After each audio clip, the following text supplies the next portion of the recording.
Hi, this is the first part in a series of tutorials, a complete workflow for making a game character for Godot Engine. You can see the entire workflow from a quick concept and planning phase, through modeling, UV unwrapping, texturing, then we'll add some animations, and you'll see how we get this character to work inside our game in Godot Engine. Here is my simple sketch of the player character, and she will soon be running around inside our game. So let's get started. I've brought my sketch into Krita. You can use any image manipulation software, or you can even just sketch it on a piece of paper. This is just a plan of what we intend to do. If we're thinking about a front view, some kind of sphere shape here, you can have a rectangle that goes all the way the trunk of the body. You extrude down from that, and then out the side. And the hair will be painted on as part of the texture, so we don't need to make the hair except for a ponytail shape off the top of the head. And then you'll have some hair cards for these little flyaway hairs. Quite a few of those here at the front for the fringe, and maybe you want some at the back. The hands coming off here, so you'll have a bit of flexibility for animations. You'll have some loops for the knees, a few more loops around here. You really need at least a front view and a side view just to help you plan it out. Keep it as simple as possible, only using geometry where you need it. Oh, I forgot one piece of geometry that she is going to need, as she has this little ballet skirt. So let's get into it. Start with the plane, go into edit mode, delete half of the plane, add a mirror modifier, set the mirror to clipping and merge, add the loops that you see here,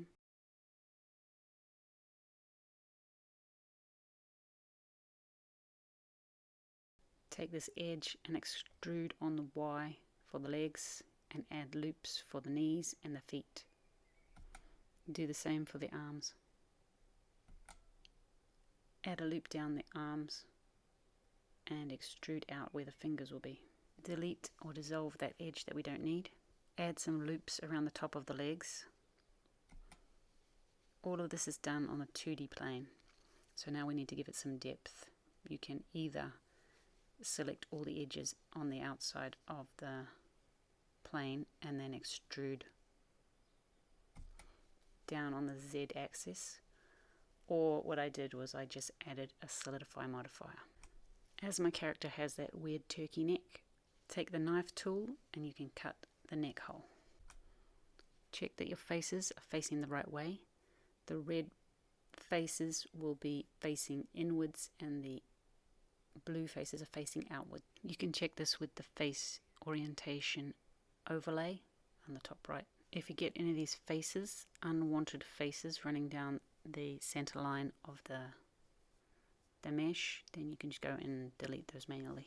I'm adding a few more loops, and then I can extrude out the feet and extrude out the thumbs. Add a loop to the wrists, add another loop down the center of the arm from the top view. With the knife tool you can mark out where the fingers are.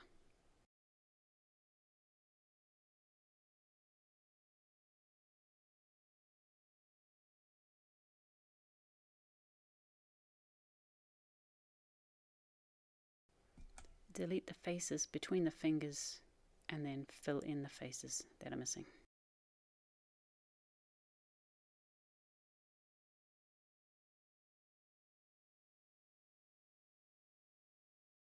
On the top right you can see I have merge faces activated so that I can use GG to slide the vertices to where I want them to merge with the next one. That way I can optimize the mesh a bit, reducing the number where I don't need them.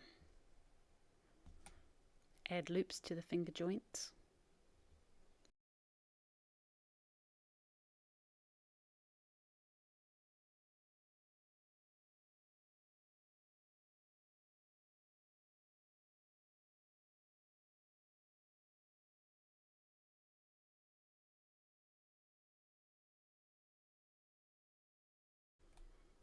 when I make my knife cuts, sometimes I'm left with some ugly topology where I have n-gons, and I really want to have quads, or in some cases tris. So I clean up the topology around the neck and add some around the knees. You can bevel some of the edges on the knees and elbows to get the topology that you want. It's done this way so that the knees and elbows can bend.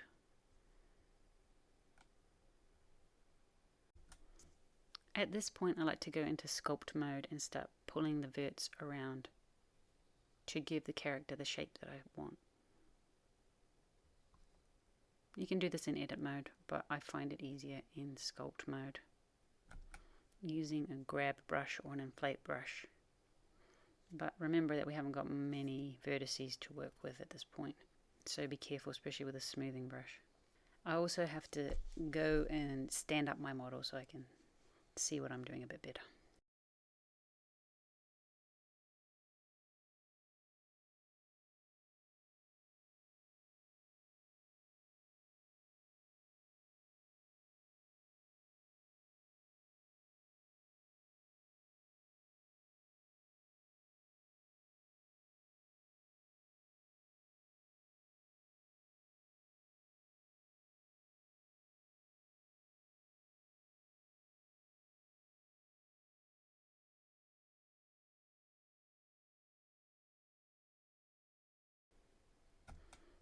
I'm optimizing the hands now, removing vertices where they are not necessary, and cleaning up my n-gons by making tris where I need to. These fingers are going to need a little bit more topology, so I use my knife tool to cut another loop around.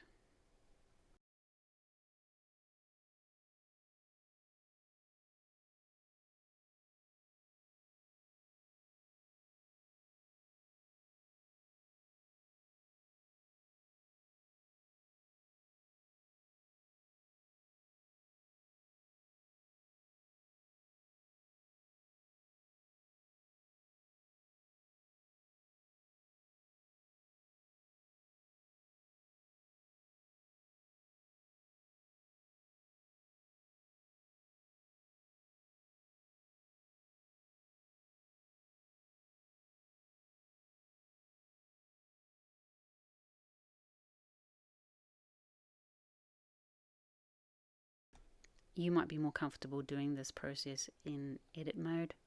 I'm just a lot more comfortable in sculpt mode, even though sometimes that looks a bit like a dog's breakfast.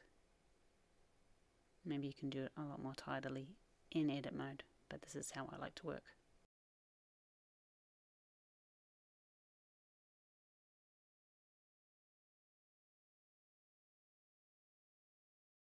At this point you can right click and shade smooth to see how it's all looking. If there's any weirdness with your mesh, you can often see it when you have it in shade smooth. You can see if there's any weird shadows appearing.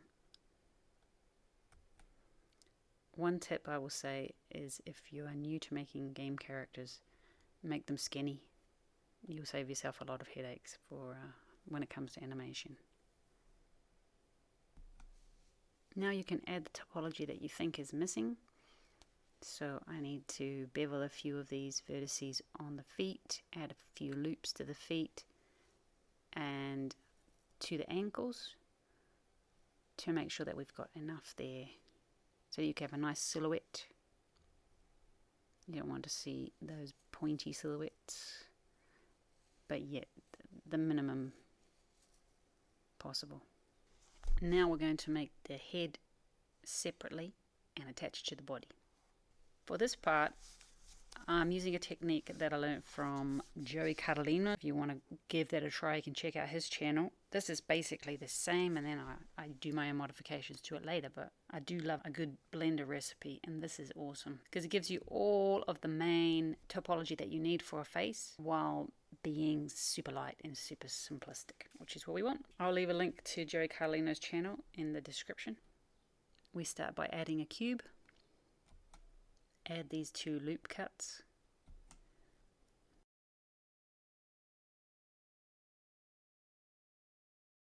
Bevel the center line. Grab these 4 faces and inset. Add a loop cut on both sides. Select these 4 faces. Inset. Add a loop. Select the faces, these faces below that line, and inset. Select these 4 faces of the eyes, eye for inset, and then add a lateral loop through the eyes. Add a loop through the depth of the cube. Add another loop to give us the area where we want the ear, which we can then select and inset as well. Here I may start to deviate a little bit from the original recipe.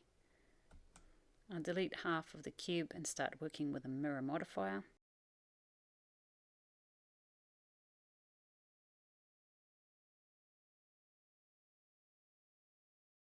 Select the 4 faces of the eye, go to Loop Tools and select Circle.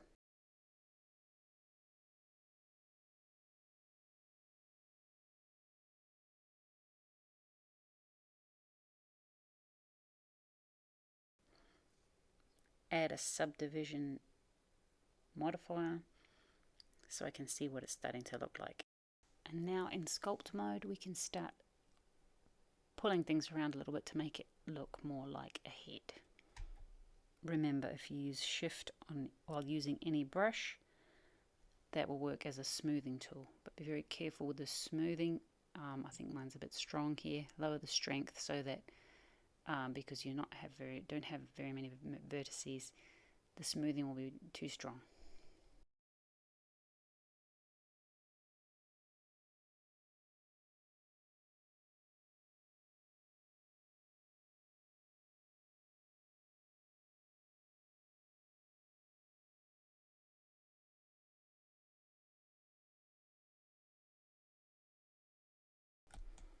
I'm going to add a few more loops and extrude out a face for the nose.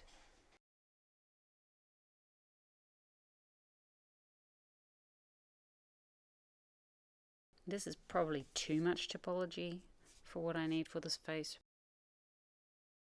I'm going to be using shape keys, but I didn't know if I was going to be needing an opening mouth or anything like that, whether it's going to be drawn on. So just keep my options open. I'm also going to clear the position of the ear and move it down a face a little bit lower so it's in line more or less with the eyes. And inset the ear one more time.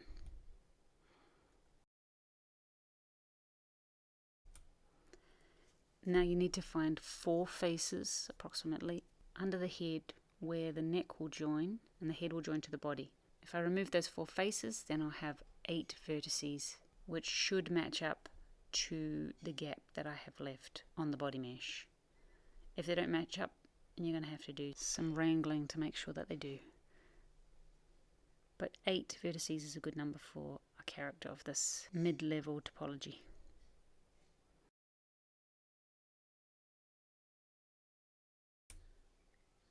While I'm here, I'm going to unwrap the head by marking the seams in edit mode. Select all, press U and U to unwrap.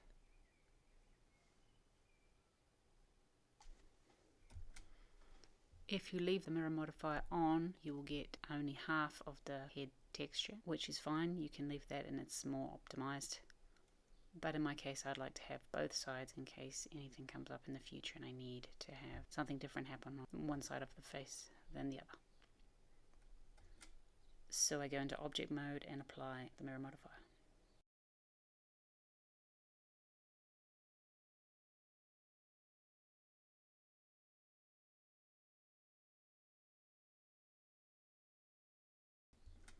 On my UVs, I reduce the size of the back of the head because it's not going to be as critical for having a lot of detail as the front.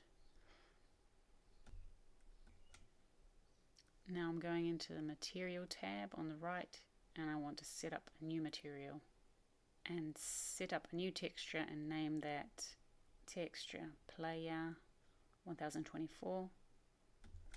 That's a 1K texture, which should be plenty of detail for what I need. You can make a 4K texture or a 2K texture if you want more detail, and then you can always reduce it later if you want to optimize the texture. But for me, that's going to be fine. I'm in texture paint mode now, and you can see on the right with my material, I want to change my roughness in my material to full roughness to 1. So that way you can see the actual colors that you're working with without any reflections. Create a new color palette for this character, which I'm going to call player. I usually add a white and a black to start off with, and then add all the colors that I use as I go. You can select there from the color wheel, using the plus and minus to add colors and remove colors from your palette. If you want to paint the same on both sides, mirrored on the X, then you need to enable the X mirror at the top right, which I'll use for the eyes, and then I'll disable because I want an asymmetrical mouth expression. At this stage, I'm just blocking out so I can see the overall look of the character. I'll texture it properly a bit later. An easy way to make the flyaway hairs, or the fringe for example, is to find the area where the hairs would be protruding, grab a couple of those edges, and then extrude them straight out from there. Then you can add a few loops and give these hair cards a bit of a curve, because if you leave them flat, there'll be certain angles at which you won't be able to see the hairs that you paint on there. So you want to make it little curves so you can be seen from any angle, and you'll be able to appreciate those little hairs that you're going to draw on there. Now for the messy bun or the ponytail that this character has, we can select a bunch of faces at the back where it would be and just extrude those out. Add a couple of loops and give it some shape.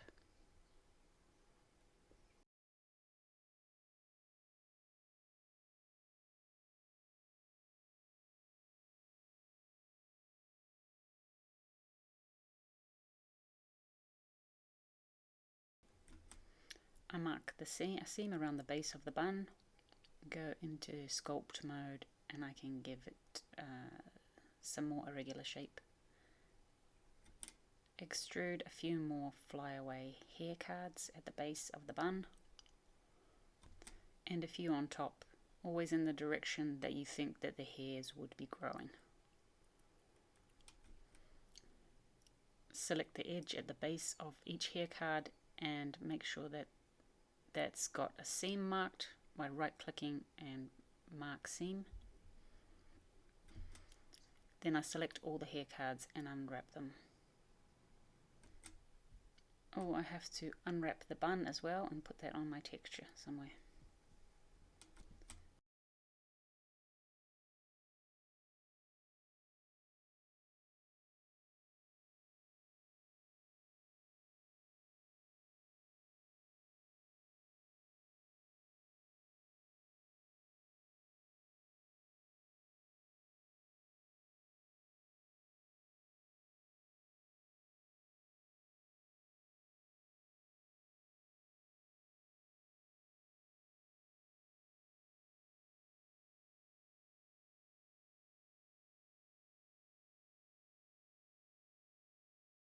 Now I'm drawing on the hairs just to see how they're going to look, and I'll fix them up later.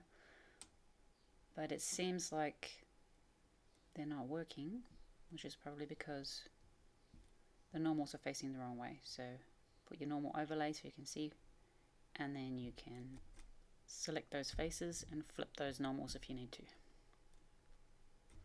Then you'll be drawing or texture painting on the right side of it.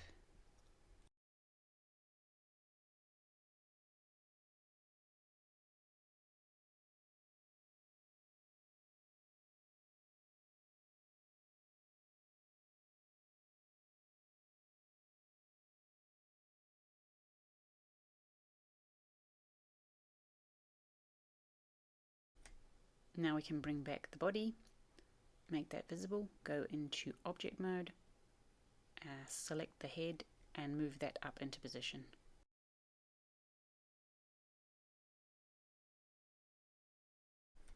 I like to turn on the statistics overlay in the top right overlays button, and you can see the statistics appear in the top left, and I can check the number of edges that are selected. To join the two objects, select both objects and it's Control J. Select the hole on the body, the edges of the hole on the head, and at the top, edge properties, bridge edge loops.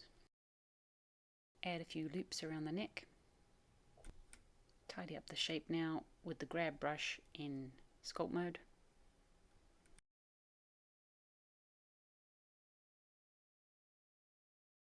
So that leaves us with a pretty good looking mesh, and in the next part we're going to texture it with the texture paint mode in Blender. If you want to join me for that, I'll see you over there. Bye for now.